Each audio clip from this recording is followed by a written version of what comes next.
All right, hey, we're back with the end of Matilda. We have 3 chapters left. Fair warning, it's probably going to last about 30 minutes because there's 30 pages or so of reading. But it's going to be worth it, I promise. Once we get going, we're not going to want to stop here in the last 3 chapters because a lot of exciting stuff happens. A couple of twists and turns here. We're going to find out what Matilda's plan is. And then even after that, I promise you there's some exciting stuff that happens. So here we go. The first chapter is called The Practice. Matilda found the house empty as usual. Her father was not yet back from work. Her mother was not yet back from bingo. And her brother might be anywhere. She went straight into the living room and opened the drawer of the sideboard where she knew her father kept a box of cigars. She took one out and carried it up to her bedroom and shut herself in. Now for the practice, she told herself. It's going to be tough, but I'm determined to do it. Her plan for helping Miss Honey was beginning to form beautifully in her mind. She had it now in almost every detail, but in the end it all depended upon her being able to do one very special thing with her eye power. She knew she wouldn't manage it right away, but she felt fairly confident that with a great deal of practice and effort, she would succeed in the end. The cigar was essential. It was perhaps a bit thicker than she would have liked, but the weight was about right. It would be fine for practicing with. There was a small dressing table in Matilda's bedroom with a hairbrush and a comb on it and 2 library books. She cleared these things to one side and laid the cigar down in the middle of the dressing table. Then she walked away and sat on the edge of her bed. She was now about 10 feet from the cigar. She settled herself and began to concentrate, and very quickly this time she felt the electricity beginning to flow inside her head, gathering itself behind the eyes, and the eyes became hot, and millions of tiny invisible hands began pushing out like sparks toward the cigar. Move, she whispered, and to her intense surprise, almost at once the cigar, with its little red and gold paper band around the middle, rolled away across the top of the dressing table and fell onto the carpet. Matilda had enjoyed that. It was lovely doing it. It had felt as though sparks were going round and round inside her head and flashing out of her eyes. It had given her a sense of power that was almost ethereal. And now, and how quick it had been this time, how simple. She crossed the bedroom and picked up the cigar and put it back on the table. Now for the difficult one, she thought. But if I have the power to push, then I surely have the power to lift. It is vital that I learn how to lift it. I must learn how to lift it right up in the air and keep it there. It's not so very heavy a thing, a cigar. She sat on the end of her bed and stared again. It was easy now to summon up the power behind her eyes. It was like pushing a trigger in the brain. Lift, she whispered. Lift, lift. At first, the cigar started to roll away, but then, with Matilda concentrating fiercely on one end of it, slowly it lifted up about an inch off the tabletop. With colossal effort, she managed to hold it there for about 10 seconds, and then it fell back again. Phew, she gasped. I'm getting it. I'm starting to do it. For the next hour, Matilda kept practicing, and in the end she had managed, by sheer power of her eyes, to lift the whole cigar clear off the table about 6 inches into the air and hold it there for about a minute. Then suddenly, she was so exhausted she fell back on the bed and went to sleep. That was how her mother found her later that evening. What's the matter with you? The mother said, waking her up. Are you ill? Oh, gosh, Matilda said, sitting up and looking around. No, I'm all right. I was a bit tired, that's all. From then on, every day after school, Matilda shut herself in her room and practiced with this cigar, and soon it all began to come together in the most wonderful way. 6 days later, by the following Wednesday evening, she was able not only to lift the cigar up in the air, but also to move it around exactly as she wished. It was beautiful. I can do it, she cried. I can really do it. I can pick up the cigar with just my eye power and push it and pull it in the air any way I want. All she had to do now was put her great plan into action. That was the end of that chapter, and we'll move on to the next one called The Third Miracle. At this point, I really hope you guys are making some predictions about what you believe is going to happen. The next day was Thursday, and that, as the whole of Miss Honey's class knew, was the day on which the headmistress would take charge of the first lesson after lunch. In the morning, Miss Honey said to them, "One or two of you did not particularly enjoy the last occasion when the headmistress took the class, so let us try to be especially careful and clever today. How are your ears, Eric, after your last encounter with Miss Trunchbull? She stretched them, Eric said. My mother said she's positive they're bigger than they were. And Rupert, Miss Honey said, I am glad to see that you didn't lose your hair after that last Thursday. My head was jolly sore afterwards, Rupert said. And you, Nigel, Miss Honey said, do please try not to be a smart aleck with the head mistress today. You really were quite cheeky with her last week.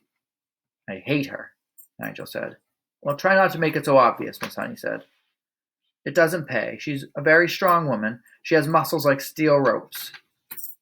I wish I was a grown-up, Nigel said. I'd knock her flat. I doubt you would, Miss Honey said. No one has ever got the better of her yet. What will she be testing us on this afternoon? A small girl asked. Almost certainly the 3 times tables, Miss Honey said. That's what you're all meant to have learnt this past week. Make sure you know it. Lunch came and went. After lunch, the class reassembled. Miss Honey stood at one end of the room. They all sat silent, apprehensive, waiting. And then, like some giant of doom, the enormous Trunchbull strode into the room with her green breeches and cotton smock. She went straight for the jug of water and lifted it up by the handle and peered inside. I am glad to see, she said, that there are no slimy creatures in my drinking water this time. If there had been, then something exceptionally unpleasant would have happened to every single member of this class, and that includes you, Miss Honey. The class remained silent and very tense. They had learnt a bit about this tigress by now, and nobody was about to take any chances. Very well, boomed the Trunchbull. Let us see how well you know your 3 times tables. Or, to put it another way, let's see how badly Miss Honey has taught you the 3 times tables. The Trunchbull was standing in the front of the class, legs apart, hands on hips, scowling at Miss Honey, who stood silent to one side. Matilda, sitting motionless at her desk in the second row, was watching things very closely. You, the Trunchbull shouted, pointing a finger the size of a rolling pin at a boy called Wilfred. Wilfred was on the extreme right of the front row. Stand up, you, she shouted at him. Wilfred stood up. Recite the 3 times tables backward, the Trunchbull barked. Backwards, stammered Wilfred. But I haven't learnt it backwards. There you are, cried Miss Trunchbull, triumphant. She's taught you nothing. Miss Honey, why have you taught them absolutely nothing at all in this last week? That is not true, headmistress, Miss Honey said. They have all learnt the 3 times tables, but I see no point in teaching it to them backward. There is little point in teaching anything backward. The whole object of life, headmistress, is to go forwards. I venture to ask whether even you, for example, can spell a simple word like wrong backward straight away. I very much doubt it. Don't you get impertinent with me, Miss Honey, the Trunchbull snapped. When she turned back to the unfortunate Wilfred. Very well, boy, she said. Answer me this. I have 7 apples, 7 oranges, 7 bananas. How many pieces of fruit do I have altogether? Hurry up. Get on with it. Give me the answer. That's adding up, Wilfred cried. That isn't the 3 times tables. You blithering idiot, shouted the Trunchbull. You festering gumboil. You flea-bitten fungus. That is the 3 times tables. You have got 3 separate lots of fruit, and each lot has 7 pieces. 3 sevens are 21. Can't you see that, you stagnant cesspool? I'll give you one more chance. I have 8 coconuts, 8 monkey nuts, and 8 nutty little idiots like you. How many nuts do I have altogether? Answer me quickly. Poor Wilfred was properly flustered. Wait, he cried. Please wait. I've got to add up 8 coconuts, 8 monkey nuts. He started counting on his fingers. You bursting blister, yelled the Trunchbull. You moth-eaten maggot. It is not adding up. This is multiplication. The answer is 3 eighths. Or is it 8 threes? What is the difference between 3 eighths and 8 threes? Tell me that, you mangled little Wurzel. You look sharp about it. By now, Wilfred was far too frightened and bewildered to even speak. In 2 strides, the Trunchbull was beside him, and by some amazing gymnastic trick, it may have been judo or karate, she flipped the back of Wilfred's legs with one of her feet so that the boy shot up off the ground and turned in a somersault in the air. By halfway through the somersault, she caught him by the ankle and held him dangling upside down like a plucked chicken in a shop window. 8 Threes, the Trunchbull shouted, swinging Wilfred from side to side by the ankle. 8 threes is the same as 3 eights, and 3 eights are 24. Repeat that. At exactly that moment, Nigel, at the other end of the room, jumped to his feet and started pointing excitedly at the blackboard, screaming, "The chalk! The chalk! Look at the chalk! It's moving all on its own!" So hysterical and shrill was Nigel's scream that everyone in the place, including the Trunchbull, looked up at the blackboard, and there, sure enough, a brand new piece of chalk was hovering near the gray-black writing surface of the blackboard. "It's writing something!" screamed Nigel. "The chalk is writing something!" And indeed it was. Agatha. "What in the blazes is this?" yelled the Trunchbull. It had shaken her to see her own first name being written like that by an invisible hand. She dropped Wilfred on the floor. Then she yelled at nobody in particular. "Who's doing this? Who is writing this?" The chalk continued to write. It says, "Agatha, this is Magnus. This is Magnus." Everyone in the place heard a gasp that came from the Trunchbull's throat. "No," she cried. It can't be Magnus." "It is Magnus, and you'd better believe it." Miss Honey, at the side of the room, glanced swiftly at Matilda. The child was sitting very straight at her desk, the head held high, the mouth compressed, the eyes glittering like 2 stars. "Agatha, give my Jenny back her house." For some reason, everyone now looked at the Trunchbull. The woman's face had turned white as snow, and her mouth was opening and shutting like a halibut out of water, giving it out a series of strangled gasps. "Give my Jenny her house." Oh, hold on. I have to read it this way and I'll show it to you. "Give my Jenny her wages. Give my Jenny the house. Then get out of here. If you don't, I will come and get you. I will come and get you like you got me. I am watching you, Agatha."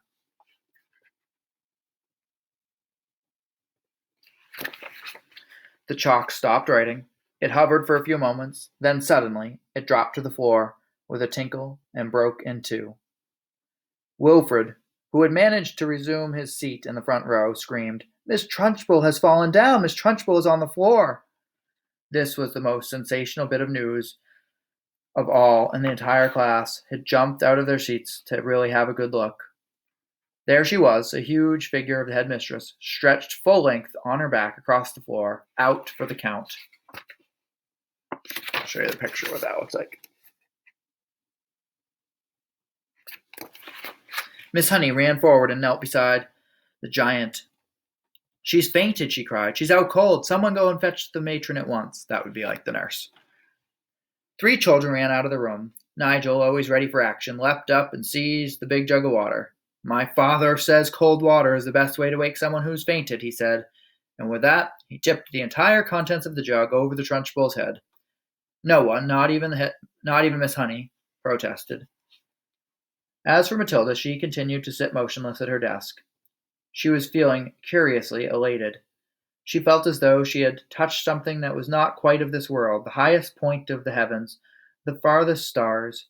She had felt most wonderfully the power surging up behind her eyes, gushing like a warm fluid inside her skull. Her eyes had become scorching hot, hotter than ever before, and things had come bursting out of her eye sockets, and that piece of chalk had lifted up itself and began to write. It seemed as though she had hardly done anything at all. It had all been so simple. The school matron, followed by 5 teachers, 3 women and 2 men, came rushing into the room. "By golly, somebody's floored her at last," cried one of the men, grinning. "Congratulations, Miss Honey." "Who threw the water over her?" asked the matron. "I did," said Nigel proudly. "Good for you," another teacher said. "Shall we get some more?" "Stop that," the matron said. "We must carry her up to the sick room." It took all 5 teachers and the matron to lift the enormous woman and stagger with her out of the room. Miss Honey said to the class, "I think you'd all better go out to the playground and amuse yourselves until the next lesson." Then she turned and walked to the blackboard and carefully wiped the chalk writing. The children began filing out of the classroom. Matilda started to go with them, but as she passed Miss Honey, she paused, and her twinkling eyes met the teacher's eyes, and Miss Honey ran forward and gave the tiny child a great big hug and a kiss.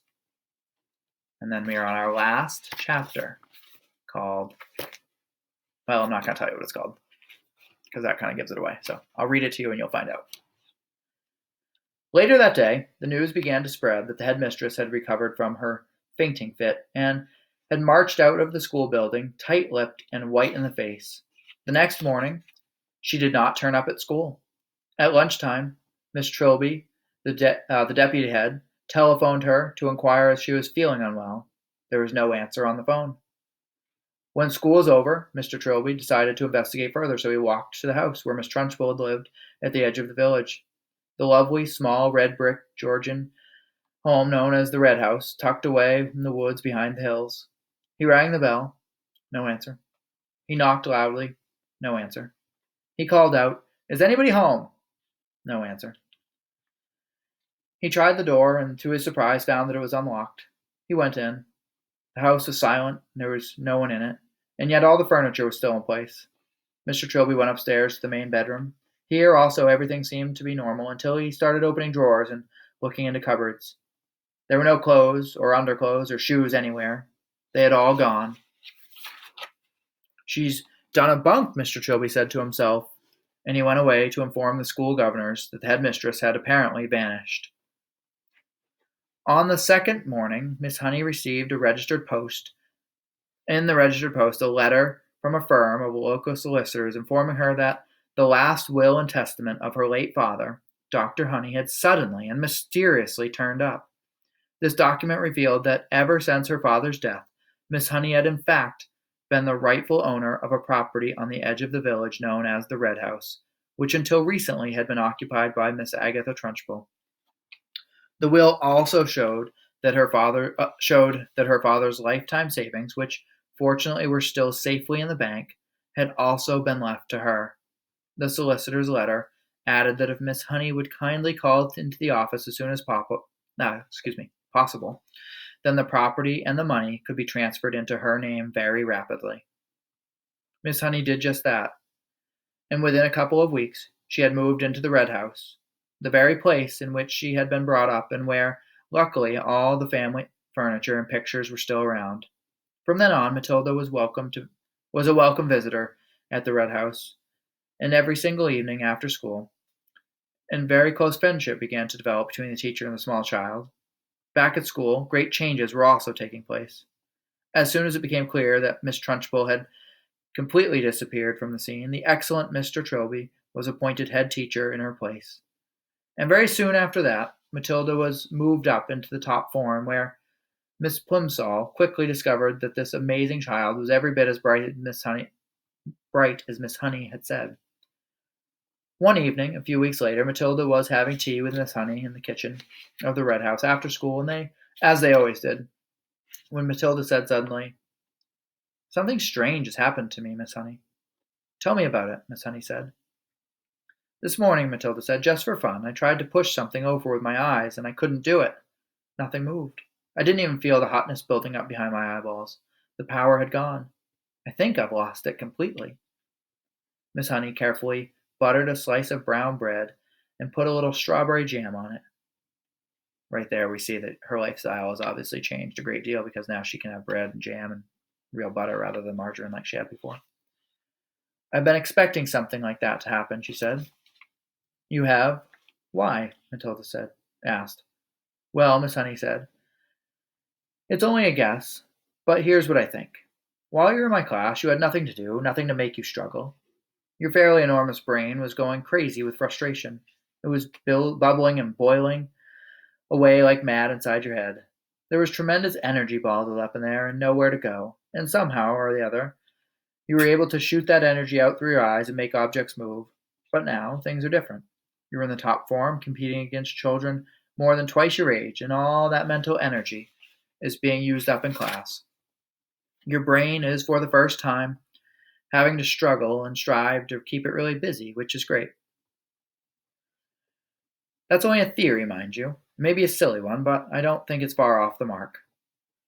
I'm glad it's happened, Matilda said. I wouldn't want to go through life as a miracle worker.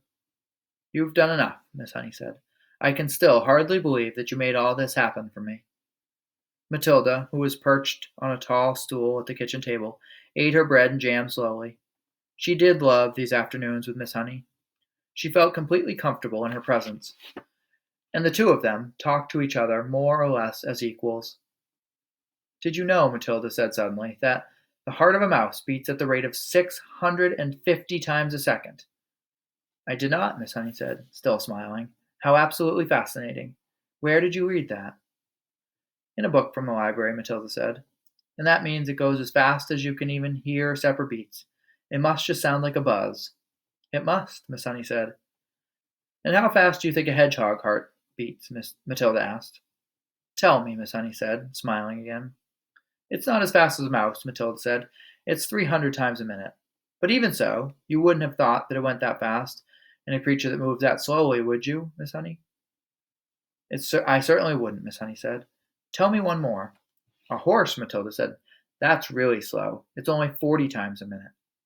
This child, Miss Honey told herself, seems to be interested in everything. When one is with her, it is impossible to be bored. I love it. The two of them stayed sitting and talking in the kitchen for an hour or so, and then, at 6 o'clock, Matilda said good night and set out to walk home to her parents' house, which was an 8-minute journey away. When she arrived at her own gate, she saw a large black Mercedes car parked outside. She didn't take too much notice of it. There was often a strange car parked outside her father's place. But when she entered the house, she was confronted by a scene of utter chaos. Her mother and father were both in the hall frantically stuffing clothes and various objects into suitcases. What on earth's going on? She cried. What's happening, Daddy? We're off, Mr. Wormwood said, not looking up.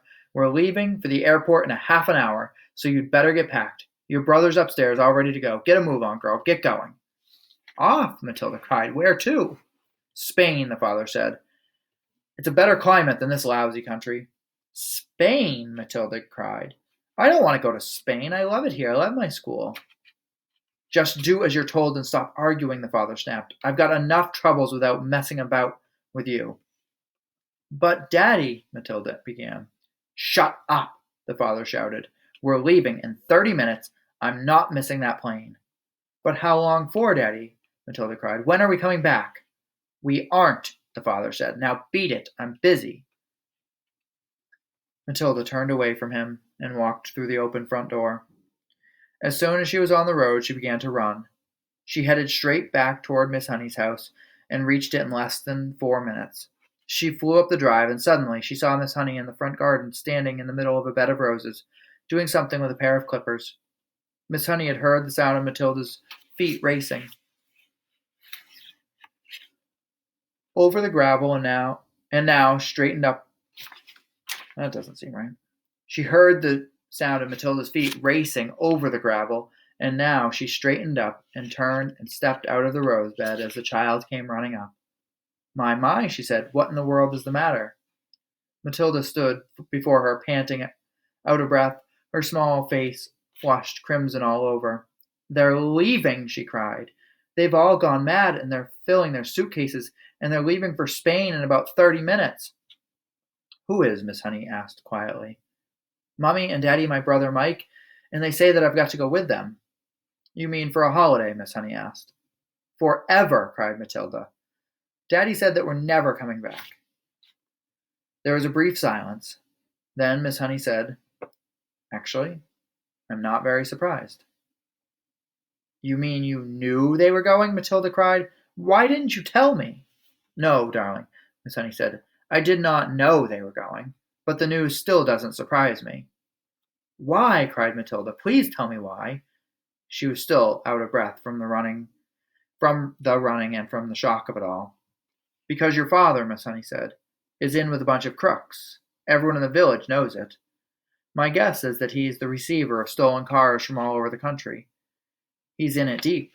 Matilda stared at her open mouth. Miss Honey went on. People brought stolen cars to your father's workshop where he changed the number plates and resprayed the bodies in different colors and all the rest of it. And now somebody's probably tipped him off that the police are up to him and that he's doing what they all do, running off to Spain where they can't get him. He'll have been sending his money over there for years, all ready and waiting for him to arrive. They were standing on the lawn in front of the lovely red brick house, with its weathered old tiles and its tall chimneys, and Miss Honey still had a pair of garden clippers in one hand. It was getting warm. Oh, sorry. I'm running out of steam here. My stamina is running out for reading aloud. Miss Honey still had the pair of garden clippers in one hand. It was a warm, golden evening, and the blackbird was singing somewhere nearby. I don't want to go with them, Matilda shouted suddenly. I won't go with them. I'm afraid you must, Miss Honey said. I want to live here with you, Matilda cried out. Please let me live here with you. I only wish I could, Miss Honey said, but I'm afraid it's not possible. You cannot leave your parents just because you want to. They have a right to take you with them. But what if it's agreed? Matilda cried eagerly. But what if they said, yes, I can stay with you? Would you let me stay with you then? Miss Honey said softly. Yes, that would be heaven. Well, I think I might. Or I think they might, Matilda cried. I honestly think they might. They don't actually care about me. Not so fast, Miss Honey said. We've got to be fast, Matilda cried. They're leaving any moment. Come on, she shouted, grasping Miss Honey's hand. Please come with me and ask them. But we'll have to hurry. We'll have to run. The next moment,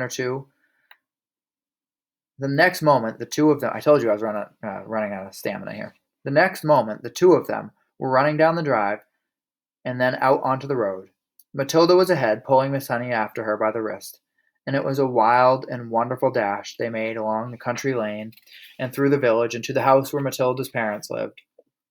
The big black Mercedes was still outside, and now its boot and all its doors were open, and Mr. and Mrs. Wormwood and the brother were scurrying around like ants, piling in the suitcases, and Matilda and Miss Honey came dashing up. Daddy, Mummy, Matilda burst out, gasping for breath.